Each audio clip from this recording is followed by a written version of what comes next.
have kids, but you can have me. I'm small, but I won't hate you when I reach my teens. Now I'm young and overwhelmed with hospital bills. I've had some visitors, but I'm sick still. And fuck family, I only want to see friends. So crawl into the sheets of my hospital bed. And I never had faith in doctors or gods, so take me home, I've had too many shots.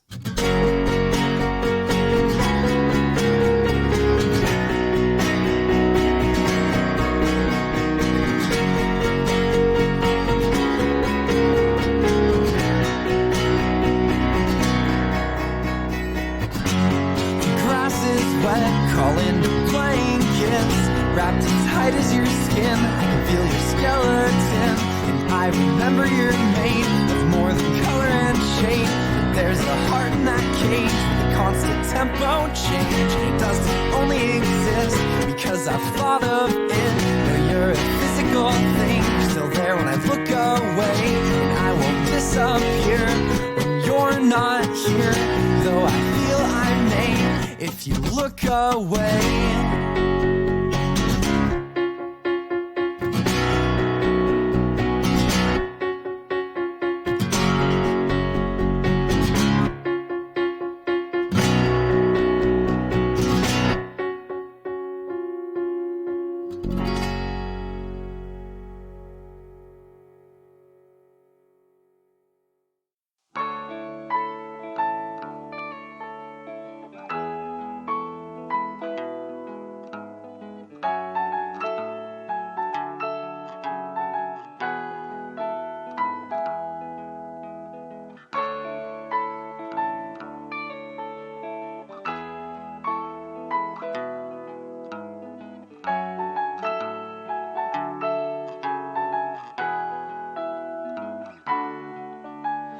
Got a headache full of fantasies,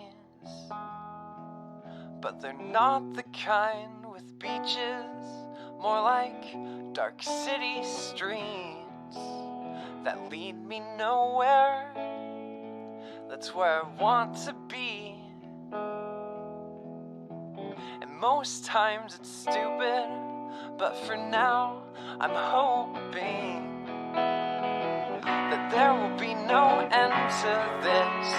Cars get into accidents, but I am not inside of them. But everyone dies at the same time. Everyone dies at the same time.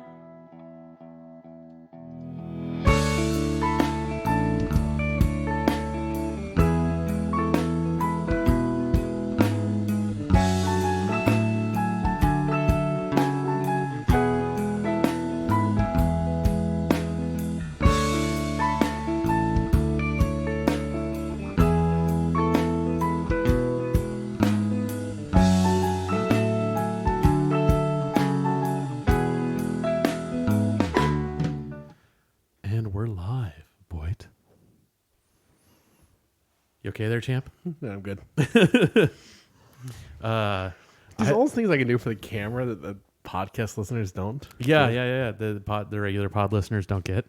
Because we're live at like 4:30 on a Friday, which I guess I could move this a little bit so they can't see my screen. Is Grandis even on right now? Probably not. I don't know what time it is in. I don't know what time is it in Germany. It's a good question. The time in Germany is 1:32 a.m. on Saturday. I doubt Grandis is here for this. Yeah, I doubt Matt's on for this. Also, I don't think he would know because he's not on any social medias anymore. So, like, so he's gonna tune in tomorrow and yeah, he's gonna be ready to listen on Saturday evening like he normally is. Be lonely. Yeah, it's beer o'clock for me. So lonely I could die. Yeah, it's been a long week, Boyd. It has. It's been and it's gonna get longer. What? I don't know. They're adding an extra day. Oh God, I hope not. Yeah. Henceforth, Tuesdays will be known as Friday. Oh God, that would screw up so many people. It's my Tuesday. What? No, well, I've had a long week anyway. Yeah, I guess I had a long week. Yeah, I had the 13-hour workday yesterday. Mine was like 12. Yeah, you had the power outage this I week. did. Yeah, I had the confidential Which project that for I'm me, a working power on. outage adds a few extra hours to my day, but it disrupts my day so much that I have weeks of ripple effect from it. Yeah. I am just working on super confidential.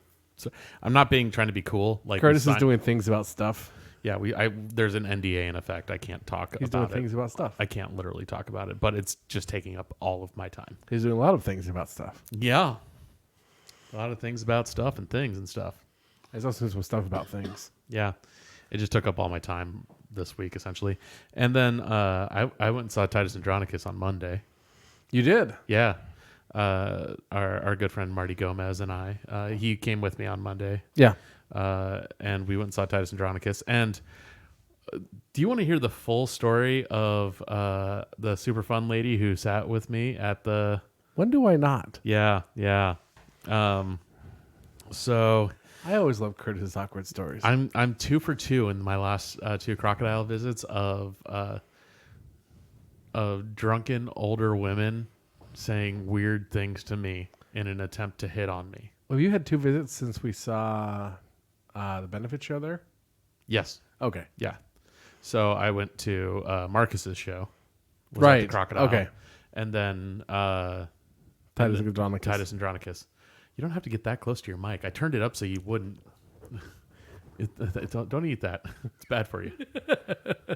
I just don't want you to blow out the mic. So people, not that way. I said it so you could have it further away from your face. All right, fine. Not that far. You knew what I meant. Yes, I did. That's why I didn't do it. Yeah. No, so I got there, the show, so doors opened at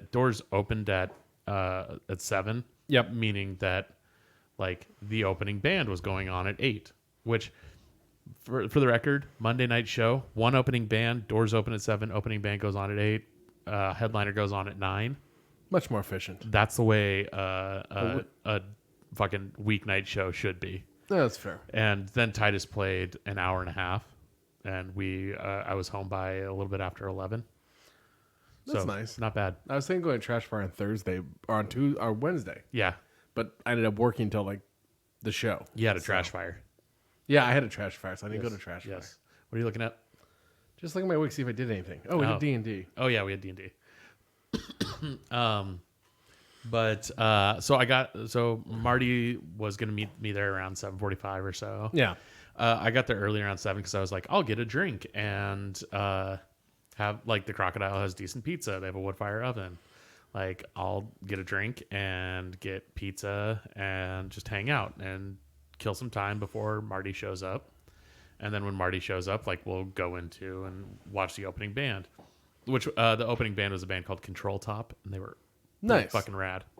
Definitely like good modern punk styling. I like it. Yeah. But so while I'm sitting there, just minding my own business, and I was actually, so for those who don't know, I have tinnitus in my left ear. What? Yeah. And it was particularly bad on Monday. Sorry, Titus Andronicus. Yeah, tinnitus Andronicus. I was particularly bad on Monday, so I couldn't hear almost at all out of my left ear. I was like Archer, mop, trying to get it to. It was bad. I could barely hear. So if you spoke on my left side, it was just kind of like.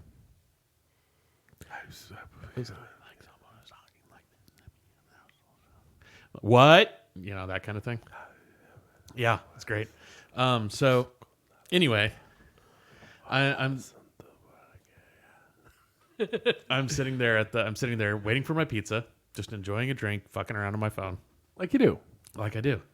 There were no spots left at the bar when I got there. Sorry, but okay. So what do we normally do on Monday nights? go to the bar, get a drink, eat some pizza. Okay, yeah. Yeah. No, it's just I went to go watch Titus Andronicus that night instead of karaoke. Yeah. But while I was sitting there, and I was sitting in one of the booths at the Crocodile because all the bar seats were taken. Otherwise, I would normally sit at the bar. Yeah, just saddle up to the rail. Yeah. But all the bar seats were taken when I got there. I made my order, and bar seats opened up like after I sat down. Yeah. But they knew where my order was coming to, so it's like, It's rude to move. Yeah. I'm sitting here now. And I'd seen this lady walk in and get up and saddle up to the bar and get a drink, and then she walked over to me and goes, he's like, "Hi, can I talk with you?" And I was like, you know what? Like I was doing Marty and I had talked about it. Like you always kind of like try and kill the stereotype of the Seattle Freeze, Yeah. like trying to be like, no, the Seattle Freeze isn't real. Like I have theories about the Seattle Freeze. yeah, and well, situations like this are why I don't mind the Seattle Freeze sometimes. Where, like trying to do like, the Seattle Freeze is a thing and we're trying to like counteract it a little bit. Like, Yeah. who knows? You might make a new friend kind of thing.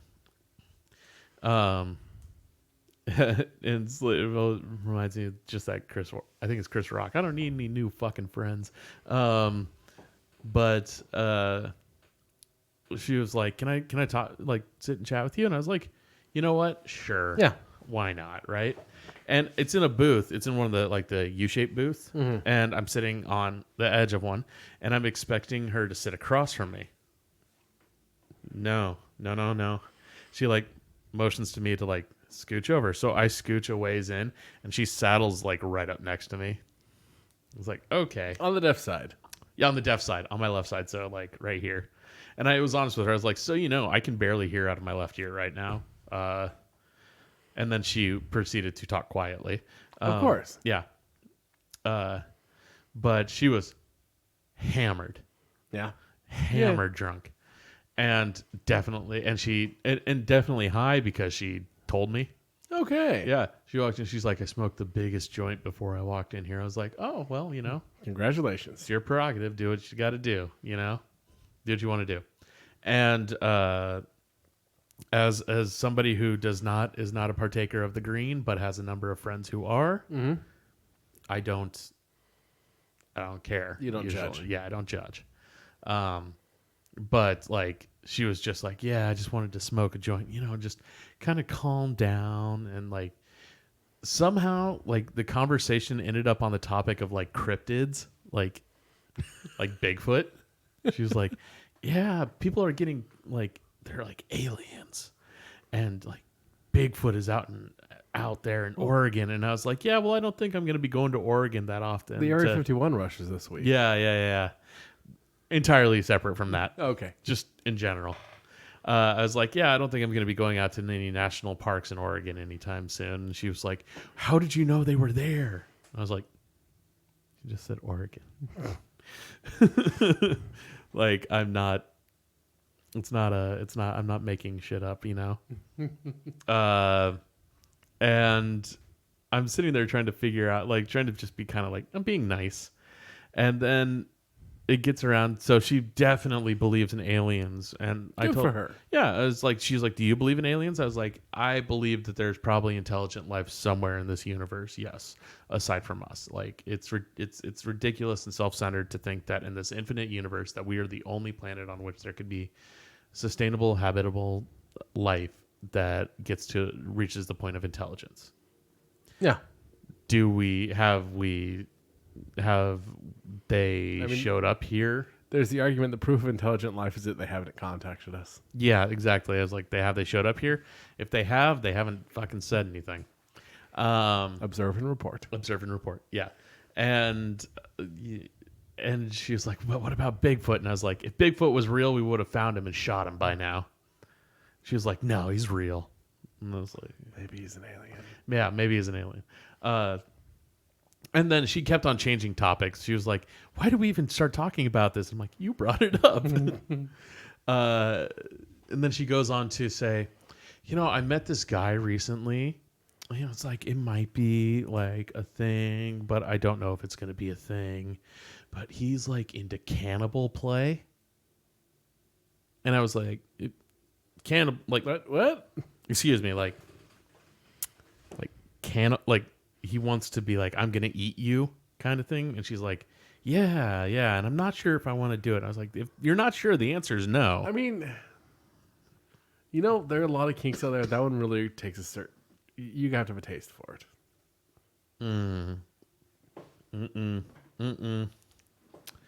But I just, she was like, "Is that like a thing?" And I was like, "No, it's not. Like that. If that's a thing for someone, they need to have a discussion, Yeah. about their own personal values." And she was like, "So should I go for it?" And I was like, "I mean, you have to make your own decisions." You but do you. I said, "You have to make your own decisions, but I would not recommend it." And then I would nip that one quickly. yeah, well, it got worse. It's getting progressively worse, by the way. Yeah. And I can tell, by the way, that she is full on trying to get me to like do something. Now she's but you're in cannibal play. Yeah. And like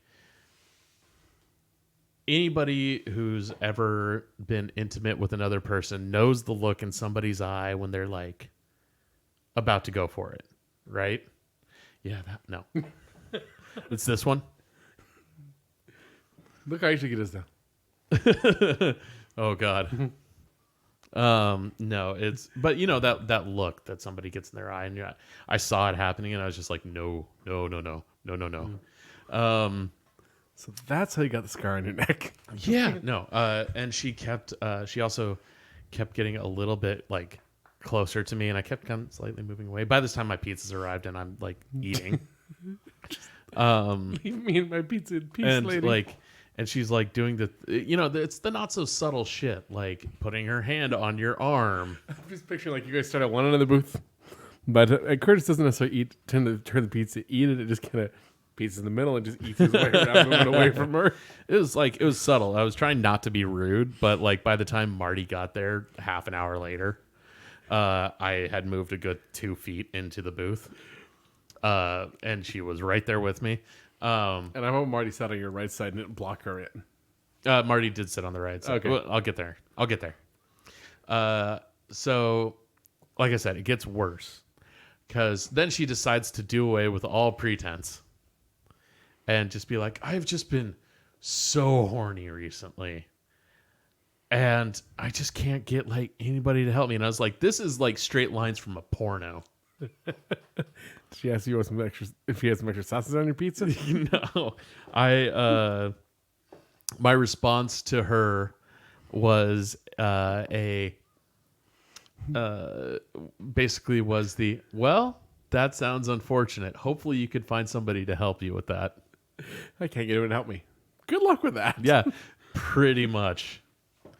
I was like, I don't know if I could be of any help to you. I don't think I could. I literally said, I don't think I could be of anybody. Yeah, it's not rude to tell someone you're not interested. It's true. It is a little bit odd to like. I'm trying to like. She was very, very drunk, and I was getting the vibe that if I would have just been like, yeah, no, I'm not interested, no, kind of thing. Yeah. That it would have,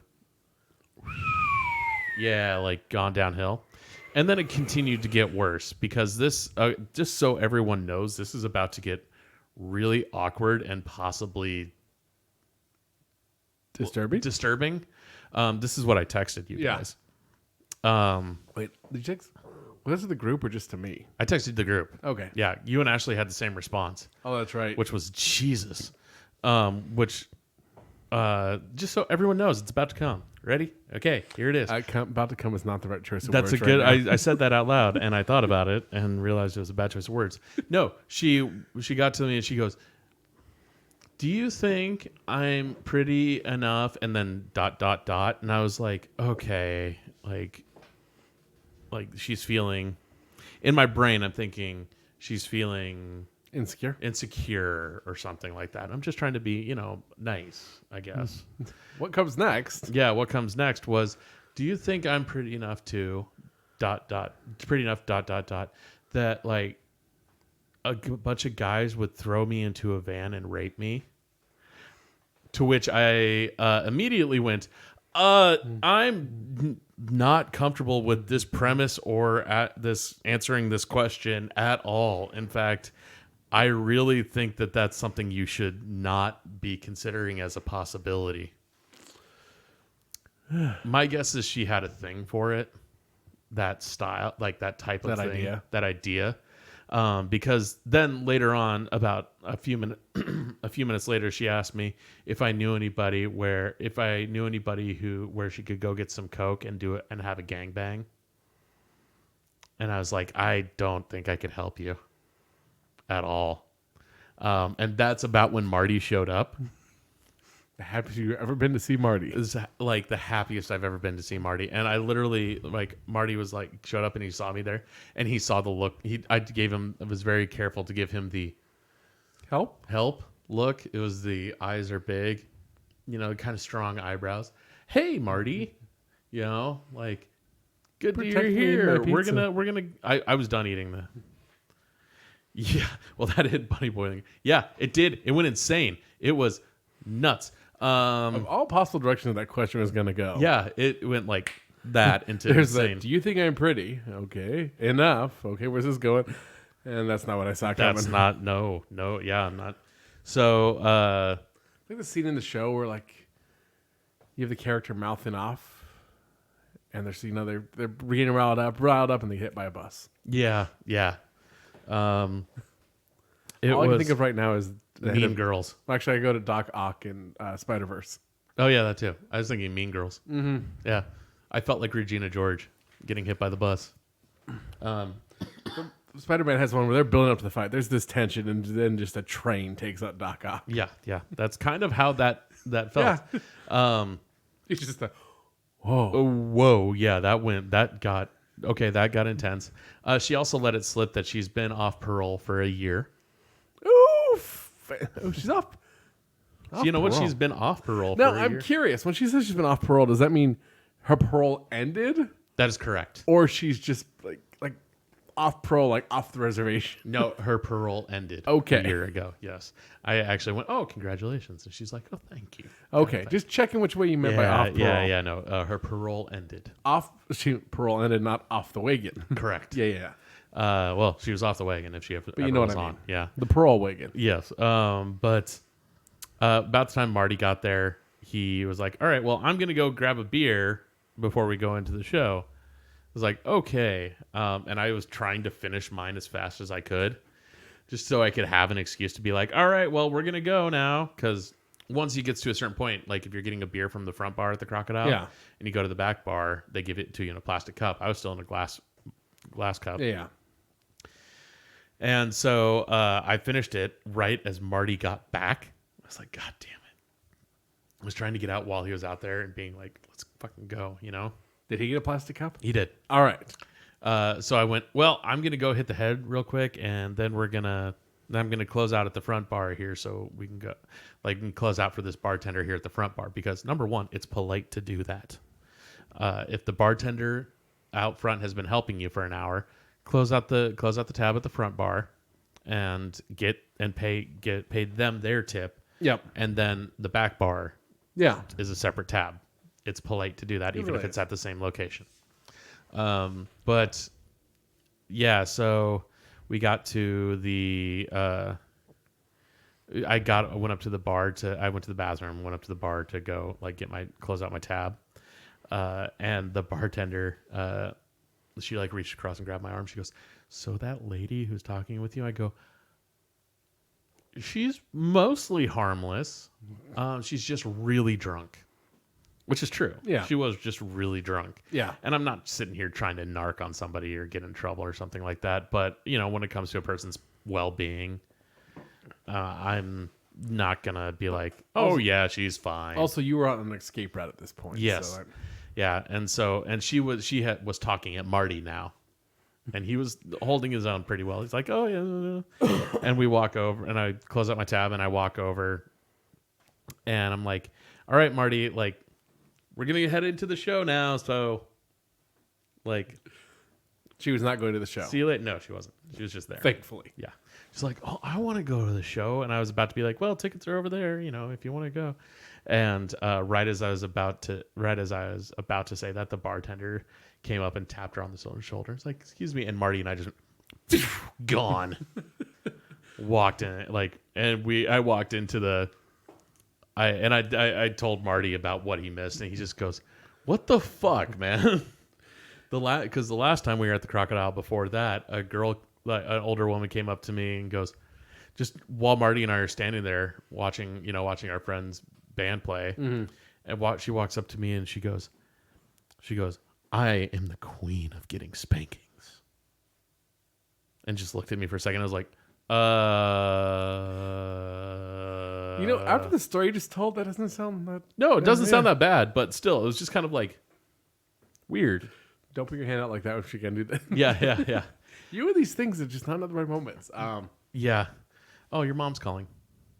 She is. I'll call her back later. Yeah. But it was just kind of like, why is this happening? I mean, well, and here's the thing: is at a previous, when I'd gone to emo night, there was at least this girl was around my age. Was the girl who just grabbed me and kissed me at emo night at Crocodile. I think it's the Crocodile. I think I'm Crocodile. I'm the Crocodile attractive. What? If anyone listens to the last years of this podcast, it's that drunk older women really like me. I was just going to say Crazy likes Curtis. That's a good point too. But also drunk older women also do like me. Like we can track that back to RadCon. We can also track that back to your Canada trip. Yeah. We can track that back. We can track that back to Bars and Cheney. I mean, it's true. It's like if a woman is 10 years older than me, has a few drinks, and looks at me and she's like, yeah. I don't know what it is. Probably bet she never went to WSU. Yeah. Cougars like you. Yeah. Was it the comments? Apparently, he just collect creepy cougars like Pokemon. Yeah, I guess so. It's like except it's all of them are in the Pokedex where they're still grayed out because you didn't actually catch them. You just saw them. Yeah. Yeah. No, that's a hard pass for me on all of the above. Again, wrong choice of words. I don't think hard was involved there. Yeah. No. That was so. And then Titus Andronicus played an amazing show. Yeah. Like truly amazing. Where they played a couple songs from the new album. Actually, it was funny. We were leaving, and Marty goes, "I'm going to say something I never thought I'd say. I kind of wish they'd played some more music from the new album." But because it really was like they kind of hit the spectrum. Okay. Like they started off with Patrick Stickles, the lead singer, playing just coming out and playing guitar and singing one of the slower songs from The Monitor. Okay. And then going into a bunch of songs, a couple songs from the new album, a couple songs from Most Lamentable Tragedy, a couple songs from Local Business. Like they really hit all of them. And then they closed with the 14-minute long song from the end of The Monitor. Well, at least we thought that was going to be the close. They played that. They played that, and then they went and then they actually played the opening song, the A More Perfect Union from The Monitor, the single. Okay. And the quick interlude that follows that one. Yep. And then they did the walk off stage and come back out, and Pat was like, "We never do this fucking bullshit, but we thought it sounded like fun tonight, so we did it." And then they came back out and played a song from the first song from The Airing of Grievances, which was their first album. Nice. Which it was. I've seen them twice now, and I hadn't seen them play this one live, which was really fun because it has this kind of really slow vibe at the beginning. It's just da, da, da, da, da, da, da, da, da. And it just kind of goes through that, and then it kind of gets quiet for a second, and then the entire room just screams "fuck you," and then it goes into the song. I like it. It's like, oh, it's so great. It was so awesome. It was Marty and I walked out and we're like, that was an amazing concert. Like, they're so fucking good. Like I said, it was the second time I'd seen them, and it's just great. The pit was going pretty good. I didn't get in there because I had a 3-day-old tattoo, so on your shoulder, too. on my forearm. Or forearm. Yeah, so I decided against. I mean, if it was on your forehead, you'd probably be fine. Yeah, you know, if it were under my shirt, I would have been more apt to doing. Yeah. If it was on your shoulder, I don't think you'd be apt to do it. Yeah, that's true. Like 3-day-old tattoo, I'm not going to get in the But pit. like chest or back, you might have been fine. Especially Yeah. chest. Chest, probably. You can protect it. Or easier. like if it were on my leg, yeah, that wouldn't have been as big of a deal. neck, forehead. I mean, what about all the people I headbutt? It's just a target, like bullseye. But yeah, that was a great show. A splattered bug. Right in the center of your forehead. I'm gonna get the fly like inside the urinal. Yeah. Yeah, no, it was a fun show. Really great Nice. show. Really, really great. Titus Andronicus are amazing. They always are. And they played a couple songs. They played a song or two from A Productive Cough too. Damn. Like they literally played something from like every album. I like it. And Patrick Stickles is such a good orator. Like he's talking between the songs, and it always seems kind of like he's rambling, and then it plays right into the next song. And I was like, oh god, Beautiful. that was good. Although I did appreciate one of the things that they did. I felt bad for him because they're like their van had some issues and they had to take it to Pep Boys, and they apparently call it the Titus Andronicus. I approve. Yep. Titus Andronicus was at Pep Boys getting fixed, unfortunately. He's like, so if you want to spend some extra money tonight, we wouldn't say no. Or if you want to spend some extra money so that since I'm not driving back to the hotel tonight. Basically what I'm saying is we went up to Vancouver and we were like, wow, Vancouver, you're so generous. And then about 9 beers appeared on the stage in about 30 seconds. And he's like, just saying. And then he played a song. At the end of the song, he goes, all right, 14. We're going to go down to Portland tomorrow and tell them that you guys gave us 14 beers. It's brilliant. Yeah. Portland can't afford to keep up with that. No. But I was like, that is a good tactic. That is. This is a very good tactic. I mean, they already get drink tickets, but Yeah. like, I was going to buy a shirt from Control Top, but they were sold out by the time I got over there. That's shit. Unsurprisingly. The shirt said eat shit on it. It's your way of life. Yeah. Well, like with my sad as fuck shirt, the eat shit shirt just kind of like, it fits. Yeah, eating shit has been your way of life for a long time. I know, right? Instead, I went with a Titus Andronicus shirt for the night. Nice. Very simple, just the TNA. No, their logo shirt, just simple, nothing special. But yeah, great, awesome show, and I'm really glad that I bought a ticket to it when Marty and I were at Marcus's show.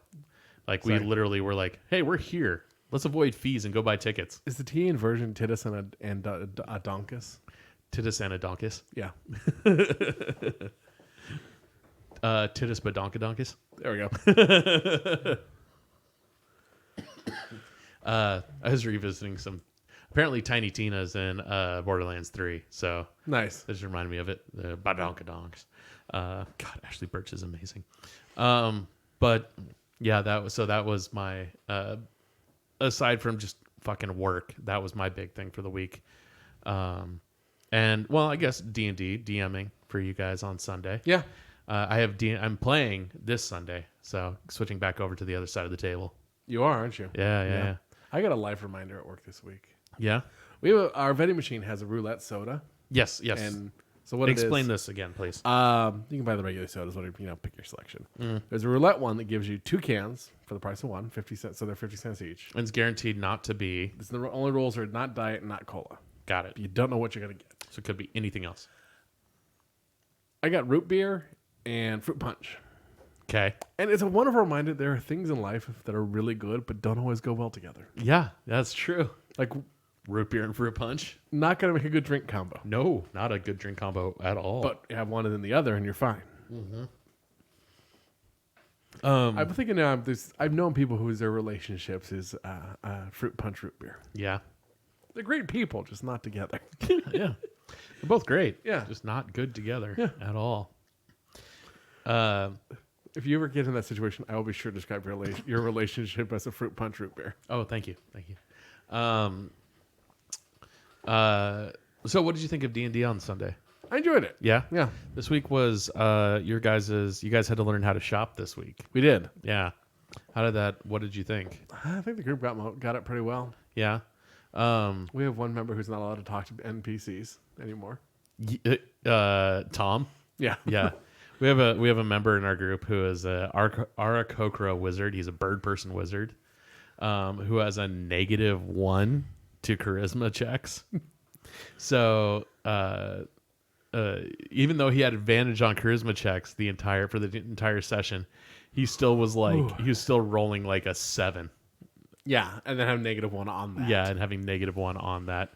I was like, all right, roll a persuasion check, and he'd be like, and you roll, it's like with advantage, and he'd roll again. It's like, be like, all right, so that's a 13. And I'd go, so a 12, and he's like, well, I rolled a 13. It's -1. God damn it. The one that came into play is one time he rolled a 12. Yeah, And then he rolled the 13 for his advantage. yeah, And he was really confused for a second. That's why he was Why? stuck with the disadvantage. yeah. I know. It's like, no, you got 12 and not 11. Yeah. Yeah, he's not allowed to talk to NPCs anymore. Although it is very entertaining when he talks to NPCs. He did a really good job of like chatting up the barmaid. Yeah.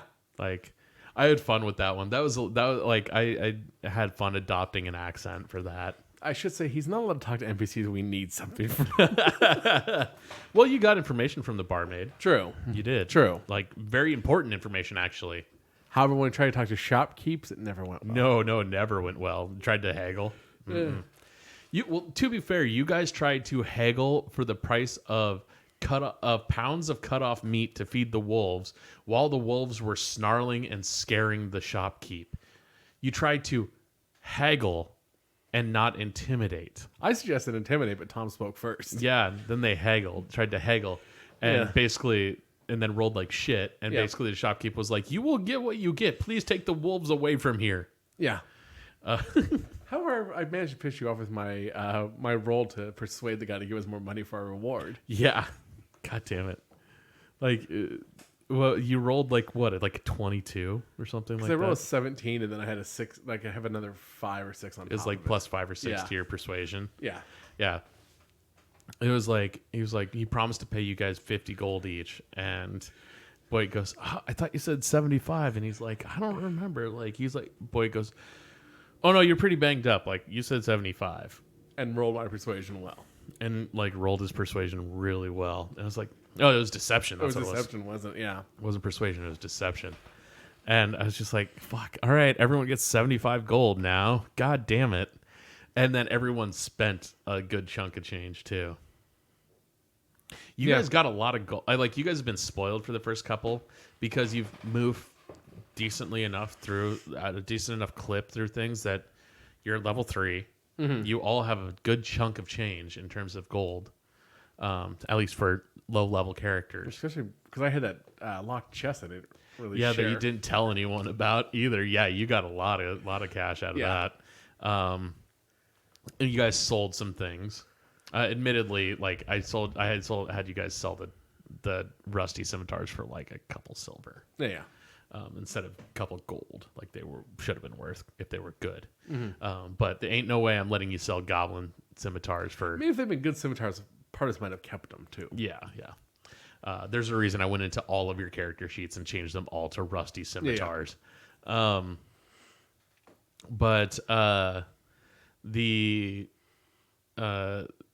I only had trouble keeping character voices at one point, which was good. Yeah. There's I'm trying really hard to create character voices, and it's tough, man, coming up on the fly, especially when I have to create NPCs that you guys have never spoken to. So my goal is to have my group go out and gather all the NPCs in one room as part of an investigation. Yeah, no. Some of them just ain't gonna show up. Just have them talking to each other. No. Yeah, no. They're gonna be real wallflowers. Yeah. Yeah. I fully admit I stole one character voice from Matt. So? I stole, like, none of you guys watch fucking Critical Role. And even if we did, so? Yeah, I stole a character. Similar character type, different description of the character, and totally a character that I stole, voice that I stole from Critical Role. So? Yeah. You're adding your spin to it by speaking through your vocals. Yes, exactly. But yeah, it's for anybody who watches Critical Role, I definitely stole Victor's voice, and made him the apothecary. Okay. Shopkeep. But instead of selling gunpowder, he just has. Which our world doesn't have guns in it, does it? No, it doesn't. So I should not probably take the gunsmith feat. No. We're not playing with. We are not playing with guns in our world. Okay. But if you guys, plane shifted to Exandria somehow, you could probably get some. But I do have the Tal'Dorei guidebook. It just means you'd stay in Tal'Dorei and not go to Wildmount. But you could be in the world of Exandria. Yeah. But I've debated starting to add a few of the because Boyd is that player that Reddit always warns DMs about. Yes, you are. It was funny. You like started questioning somebody about something that you guys shouldn't be at yet, and it's like, okay, like you were like, let's go on this adventure, and everyone's like, no. Was I encouraging an adventure we weren't ready for yet? You were encouraging questioning for something. I had to go look up extra shit that right. like I hadn't prepped for because you shouldn't have gotten there yet, and it's something you're supposed to get to later, and you just kind of like wandered over and did it anyway. I was like, okay, we're doing this now. Was it the shrine or the orchard? It was the orchard. Okay. I was out at the orchard. I realize my RPG style does play into my D&D a little. Which is wandering. I'm a wanderer, but I want to talk to everyone about everything. Yeah, important thing to remember in D&D that doesn't happen in RPG video games is if you do that, other things happen at the same time. There are consequences for that. Just an important reminder that if you spend too much time doing side quests, the main quest goes on without you. That's fair. And things happen. Things change. Yeah. That's kind of the danger of trying to do that. Like you gotta pick and choose, and sometimes you can get to everything, and sometimes you can't. Mm-hmm. All of them will eventually play back to the main quest. That's the way that D&D is built. Is everything does play back to the main quest eventually. Yep. But the main storyline, if you don't follow it in some fashion, or at least attempt to, if you spend too much time wandering around to every NPC in the village and talking to them for an entire session, yep. if you spend all your time doing that, other things will happen. And that's kind of the danger. Like, I think about, there's an episode of Critical Role where they go back to Sam's character's original village, and it's been pillaged, and things have been, like, shit has happened. And Matt straight up told me, he's like, if you guys would have come here instead of going over there 2 weeks ago, you would have been here when all of this went down. Ah. Yeah, and they're just like, oh, shit. That's the nature of it, though. You can't know until you pick. Yeah. Which is also me as a DM saying, stop torturing your other players by making them talk to every other character. All right. Because they will kill you. And I will let them. But they, no, like you guys, like I was fully prepared for you guys to get to the dungeon crawl in that episode. Yeah. We also in that episode session. We also spent. I mean, there was a theft. Yeah, there was a theft. I do appreciate like that. That is one of the things that I'm appreciating is like when some people are you guys are starting to get more and more comfortable with the role play Yeah. section of it. Like,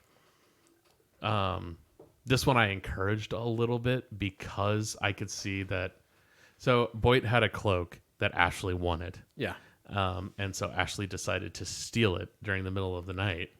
The thing is that Ashley was going to be like, I'm going to steal it. No, I'm not. And I could see she was second guessing it because, not because it's something her character wouldn't do, but because Ashley was just kind of, I could see she was kind of just scared to jump into doing like Yep. doing that as the character. And I was like, that's why I encouraged to be like, do you really want to do it? And she was like, I do. And I was like, well, let's then fucking do it, man. Don't question it. If you really want to do it, do it. And it was funny though, because like I made her roll for so much. Yeah. And she did really well. She rolled really well. Actually, it went off pretty much without a hitch. And the irony is, it was an item I was going to give her character in a level or two. Yeah. Yeah. Because, yeah, I have powers that work when I give things to people in certain ways. So. Yeah. But she it was very entertaining because the only bad roll she had was searching for the cloak itself, which the cloak wasn't hard to find. I had her make a perception check for in your room. She went into broke into Boyd's character's room when he was asleep and was stealing his and was stealing the cloak. Yep. I had her roll for all. The only bad roll she had was a perception check, which the DC on that was to find the cloak was super low because it was sitting on the fucking chair. Yeah. The DC to find everything else in the room was much, much higher. Like the massive kind of money I'd made out of that little chest. Yeah, like the massive pile of coins that you'd found out in the chest. Yeah. And had basically, if she'd rolled maybe a 15 or an 18, I was setting the DC around there. Mm-hmm. Had she rolled that high, she would have seen it. Yeah. She would have seen all of the stuff that you would have had. But because she didn't, she got what she I was like, I literally told her, it's like, you don't notice all the coins sitting piled on the desk. Mm-hmm. She's like, I had a singular mission. But no, she got through it. Her lockpick check was great. Her stealth checks were great. Like sleight of hand was good. Like it was everything went well. She was like, you're going to make me roll for that? And I was like, yeah, you're trying to do it silently. Mm-hmm. Like you're trying to steal something. I'm going to make you roll for it. Because she had to, sneak to my room. Sneak to your roll room. To sneak to my room. Roll to unlock the door. I didn't make her roll to go inside I because thought you had her sneak once inside. no, I let her continue the sneak. Okay, but there. then roll for perception to see the cloak. Yep. Roll to lock the door again. To lock the door. Yeah. There was more rolls than that. And then no, that was pretty much it. She just had advantage on a couple of them Okay. because of her class Yeah. or something that was going on. But I made her roll sleight of hand to take the cloak. Yeah, that was it. Yeah. Because it's a cloak on the back of a chair, so the DC wasn't super high, but there's a chance she would pick it up and hit something with it. Yeah. Like, there's always a possibility. Or actually knock over the chair while pulling it off. Yeah, exactly. And so that kind of thing. But I can tell, like, some people are getting more and more comfortable with jumping into the character and really everyone is doing it. Yeah. Like I'm still like, you guys are getting better about like when I'm like, okay, well, instead of just saying we would like to intimidate them, it's like, well, what are you gonna do? Yeah. Like you have to do something to intimidate them. You can't just roll a persuasion check just cause. Like you have to. I mean, there's times you have you've to made persuade me. There's times you've made us roll a persuasion because of what we said. Yes, exactly.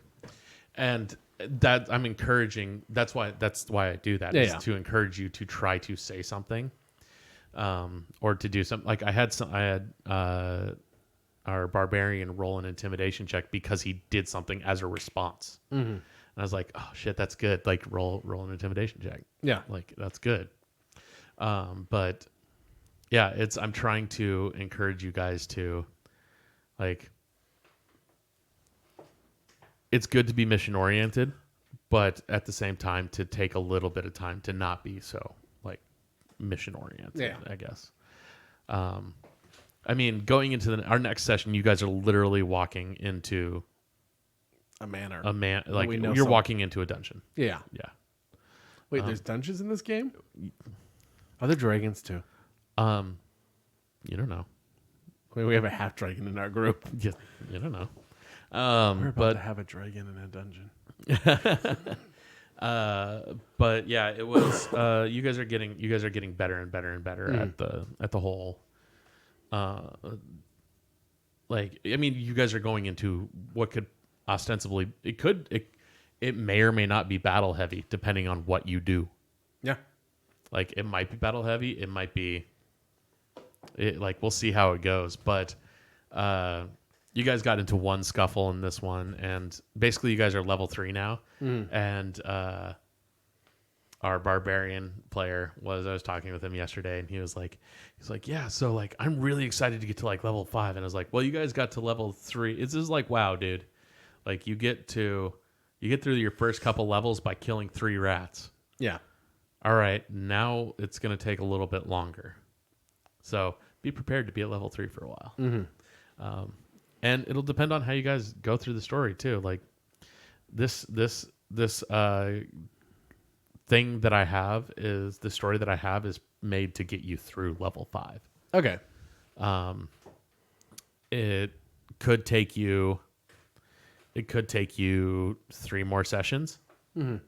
It could take you 10. Yeah.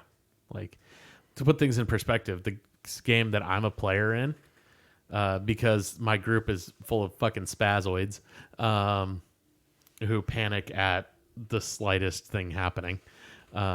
Literally, somebody came to talk to him last time. One person ran away. The other person accused him of racism, and our tabaxi turned into a feral cat on the ground. Feral cat person on the ground who just started rolling around on the ground going, meow. Yeah. And pretended to be a stray. That's like you do. Yeah, they're a cat person, not a cat. Myself and our Loxodon were elsewhere at the time because we split the party.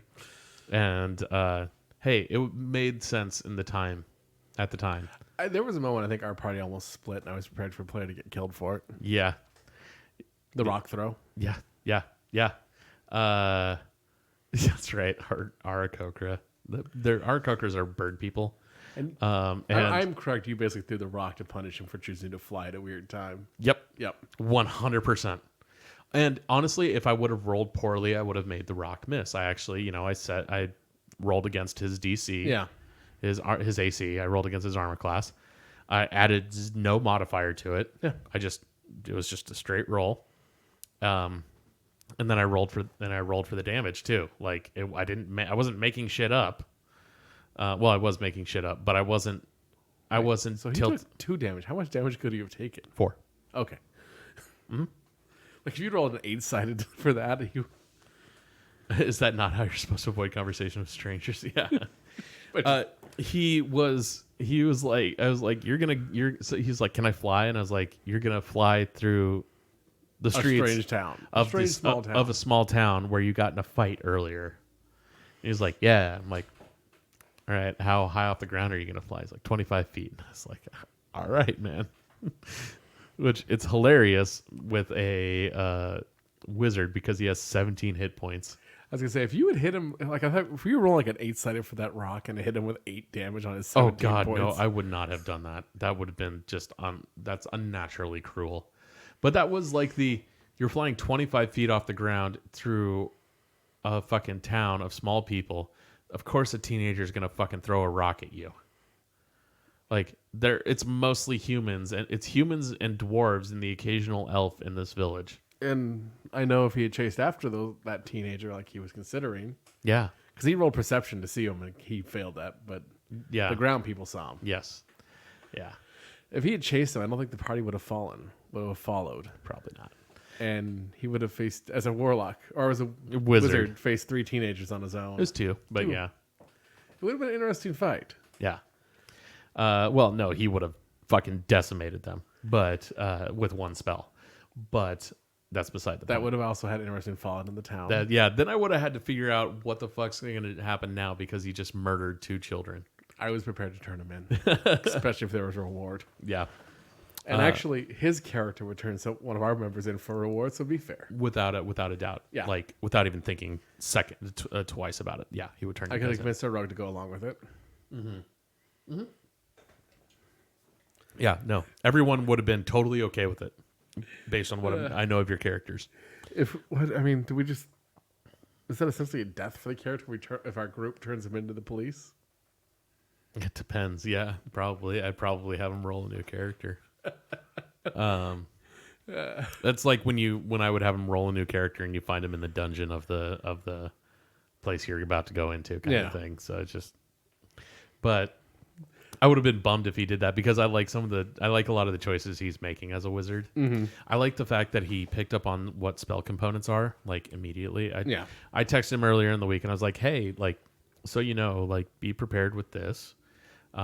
Start looking at spell components and things like a white rock. Like I was like, you can find that outside on the ground. I mean, now. one of mine is a thorny branch. Yeah, it's like you'll walk by a bush. Yeah, like it's not a thing. I asked. Yeah, no, I meta asked you to make sure. Yeah, and I appreciate you asking. Yeah. And he was like, but for his powdered rhubarb and his adder's gut, like I decided that this small town would have an apothecary, not for wizarding stuff, but for like homeopathic remedies and stuff like which that. is appropriate to a small town. Yes, exactly. It's not in the DM's guide. I just literally made it up on the spot. When you also think about towns like that, they may have been small towns, but they would still be serving the countryside to a bit. Exactly. Yeah. And so I figured they would. There's one fucking wackadoodle dude in there who's got like jars and jars and jars of pickled things. Yeah. So I decided that I'm entertained that my phone background basically got used to describe what it looked like. Yeah. I was pretty pleased with my describing him trying to get that adder's gut. Yeah. Out of the he had a jar full of them, full of like snake guts, and he's trying to reach in. He's reaching into it just with his hand and just like trying to get it, and it just like squeeze it. Like when you're trying to pick up something round and slick and it's a little bit squishy. Yeah. And just keeps squirting out of your hand. It's like, God damn, just gotta get. Like I was that, and I talked to him. I talked to our wizard about this beforehand, and he was because we were talking about components. I was like, yeah, like I would assume since you took grease at first like level, you would have like a pork rind in your component pouch. Nope. No, he was like, whenever he goes to an inn, he just grabs butter and shoves it in his pocket. I was like, God, that's fucking great. I love it so much. It's such a great character choice. It is. You have a great character choice. Which one? You're Mark. Oh, yeah. Yeah, I really love that choice. Yeah. Boyd's character is a human variant that has a mark of making, which is from Eberron, which is magic. Which the god I chose is actually... No, the god I chose is straight D&D. D&D, yeah. But it enhances their making ability, which I'm an artificer, so it tracks. Yeah. But and arguably, I would argue my character became an artificer because they were born with the mark of making. Yes. Arguably. Yeah, but then when my character upgraded to 3 and I got to pick my subclass, yeah, I had the mark expand and change to that class. To change to be more, to be something that would be more representative of that, which I thought was great. That's a great character choice. And I thought it was really interesting. Yeah. Yeah. Because I'd figured out different ways for it to go depending on which one of the subclasses I chose. And I just like the idea that you have like this natural tattoo on your arm, this just shimmery natural tattoo that just kind of has grown and changed as with your... Yeah. No, I think that's... And it'll continue to grow as my spells and powers increase. Yeah, I honestly think that's a great character decision, and it's something that's really fascinating. Well, because in the Eberron version, there's like a minor, a main, and a major version of it. And rather than trying to figure out because the D&D carryover just carries it as one thing, so I figured why not grow as his power grows? Yeah. Just naturally, it just kind of spreads. Yeah. No, I think that's really fun. I thought that was a great character choice that you had. Yeah. I'm really, Yeah, I'm really excited to see how you guys handle going into, because you know what you're getting into. Yeah. Well, you do, but you don't. We know we're walking into a dungeon with enemies. Yeah, you know you're walking into some bad guys. Yeah. I'll be interested to see how you handle it. Because like you guys are level 3, but which affords you guys some second level spell slots. And Yeah. for those who have second level spells, like I don't think you do. I don't, but I get them later. But the wizard and the druid both got second level spell Well, slots. you had accidentally turned off Oh god, that was information so sharing in our annoying. group. I don't think I accidentally turned it off. I think it reset. Okay, but it also means so I got my chaos bolt back. Yeah, which that's right. no one in the group has seen yet. Yeah, that's right. Which will be an interesting one if it rolls well. Yeah, it's a spell, right? It's a first level spell. So you can swap it out. Yeah. yeah, Yeah, I had to break it to our wizard. I was like, yeah, dude, you can't change out your cantrips. Like, you just know those. I have one I can change out. You have one you can change out, but like later levels I can change out cantrips. yeah, but That's like level wizards 6. wizards can't. They just add more cantrips. Yeah, But I think they at some point I think wizards get up to like 10 or 12 cantrips. It's something absurd. But I mean, I think at this point I think my character's at 6 cantrips. yeah, That includes kind of the stored ones he can do. yeah, the wizards and the wizard and the druid I think are at 4 or 5. Yeah. Somewhere in there. But yeah, I was really annoyed because that had been turned off, and I'd been having a discussion with like our players this week on what direction they were gonna go. And most all of them were affected by that. All of them were affected by that. I was like, what the fuck? Except like for our wizard. well, it's because I only have 2 wizarding schools unlocked. He's got evocation or Evocation or tinkering. okay. Basically the wizard equivalent of an artificer. There's a new UA one out too that's making, I think. It's the Or one. it's the Tinkering. tinking one. It's a UA one. That's yeah, why. Yeah. It's an Unearthed Arcana. So Yeah. Which your entire class is Unearthed Arcana. So we're kind of like some of the stuff, you and I have talked about a lot of stuff outside of it because of it. And yeah, made and choices. because Unearthed Arcana, they actively want you to look at it and basically be like, is this absurd? yeah. Because honestly, some of the stuff that your character has, your character is super high power OP for a low level character. Yeah. And part of what's interesting with the Artificer is knowing how to mix your pieces can Yeah. really even make it more OP. Yeah, no, totally. And it's especially for level 1 battles when you were like doing like 16 damage in one hit. I was like, okay. I was like, this.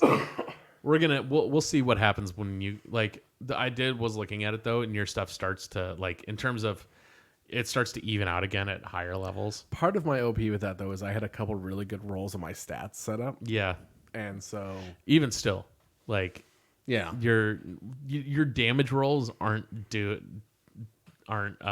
entirely affected by your stats. yeah, Has some effect, but not like it was the fact that you were able to stack damage effects at level 1. It was kind of like, okay, that's a little bit absurd. yeah. Like that's when it's pushing it for me a little bit.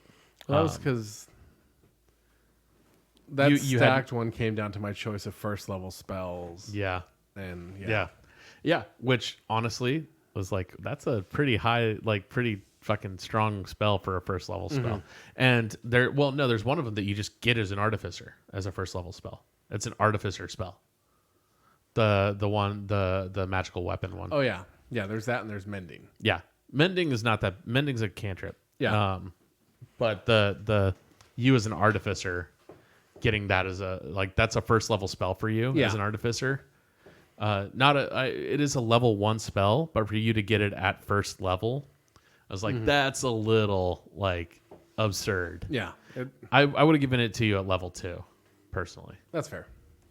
Like that's what did it for me. It was like the fact that you had some good damage rolls, but the fact that you were like stacking and stacking and stacking at level 1, I was like, all right. I mean, it is there's a fair amount to keep track of with that character as far as even just the literally day-to-day build of it. Oh yeah, yeah. If you change anything, that is. Yeah. Like some days you might not. Yeah. But But it's also basically every long rest knowing what I can change and sitting down and figuring that out. yeah, yeah. Which you'll get faster and faster at that over time, and you'll be able to swap stuff out too at higher, like when you need to, when knowing what you're getting into the next day. Yeah, I'm interested to see how you guys handle this, because this, I think, will be your first test at spell slot conservation. Yeah. And knowing when and how to use spells correctly. Yep. When to use cantrips versus burning a spell slot for something. Like, if you're like, because I'm curious to see if, I'm betting you probably won't make mistakes like this, but some of our other players might, of like, I'm going to burn a fucking level 2 spell to kill a fucking peon dude. That's a second level spell to kill a dude who's got 11 hit points. Yeah. And I think some of that also comes down to, there's a little bit of character knowledge, like not just my own character, but also a little bit of meta knowledge with the villains and knowing facing a goblin and facing a bugbear are Two going to be different things. two different things. Yeah. And realizing that, and Or facing facing a single character versus a group. knowing that the character has a name means something. Yes. Yeah. They all have names. You just don't know. You know them. what I mean, though. For the DM to bother giving the character, or even the DM's guide to bother giving the character a name. Yeah, that's true. Yeah, it's interesting listening to you guys talk and seeing what you guys have figured out and what is way in fucking left field. Yeah. But so far it's been a bit of both. Yeah. It's been pretty interesting. So I'm looking forward to our next session. I need to do some prep for it. That's but overall, I think I'm pretty pleased with it. Good. We got a while towards tell it. Oh no, it's only like we still It's 3 weeks. It's like 3 or 4 weeks out. 3.5 weeks. Yeah, it's once a month session. Yeah, I know. Yeah. Trust me. Remember, this one came up a lot faster than we were expecting. I guess it to. yeah, it is 3 weeks. Yeah. This last one came up a lot faster than we were expecting it to. I was like, Yeah. hey guys, D&D this weekend, and they're like, fuck, it is, huh? Yeah. But all that being said, we got to close out for this week. Do we? We're at our time. All right. Thanks for joining us on Friday afternoon as opposed to Saturday morning. Someone's actually there. That's the impressive part. Yeah, a couple people. Are they getting alerts for like our Twitter? Some people do get alerts on. Yeah, if you follow us, I guess so. if you follow us on Twitch at twitch.tv/clinically inane. That shows you how much I do on Twitch. Yeah, you can turn on alerts to get push notifications when we're about to go live. Sounds like fun. And we usually try and start the stream a good 5 to 10 minutes What if before. Brandis is going to wake up to an alert notification that we'd been on? He's gonna be pissed. You can watch it still. You'll get a notification 5 to 10 minutes before we start the stream. Jump on. We actually have some intro music now, and by intro music I mean it's our friends' music. Which We have multiple friends, though. yes, which we don't have to pay for it. I mean, honestly, if we tried to play Vendetta Red or Schoolyard Heroes, we would get hit with a takedown because technically they both got released through studios. We could probably do Trash Fire. We could do Trash Fire if Trash Fire had any recorded audio. True. So far we've been going back and forth between Marty and If Bears Were Bees. So Yeah. but I'm sure if we reached out to Marcus's band, they'd be cool with it. probably, but like Colton's band would probably be fine with it. yeah, I'm not gonna have people wait in the stream listening to death metal. Wait, is Colton's band death metal? DVLS, Oh, yeah, I guess it is. Which is such a ironic, because you know what the band's name for? it's their mother's first names, the first initial of their mother's first names. Yes, Yep. yeah. But I'm glad they went in that order and didn't reverse it. yeah. Oh yeah. Yeah. I remember actually, talking to Colton when they were looking at him, and they had the one version was LVLDS or LVDS. yeah. But anyway, Anyway, we digress. Yeah, if you want to get notifications when we're going to go live, it's twitch.tv/clinicallyinane, and you can jump on there and hit follow and get notifications. Sounds like fun. But that being said, all right. All right. Bye, kids. Bye, kids.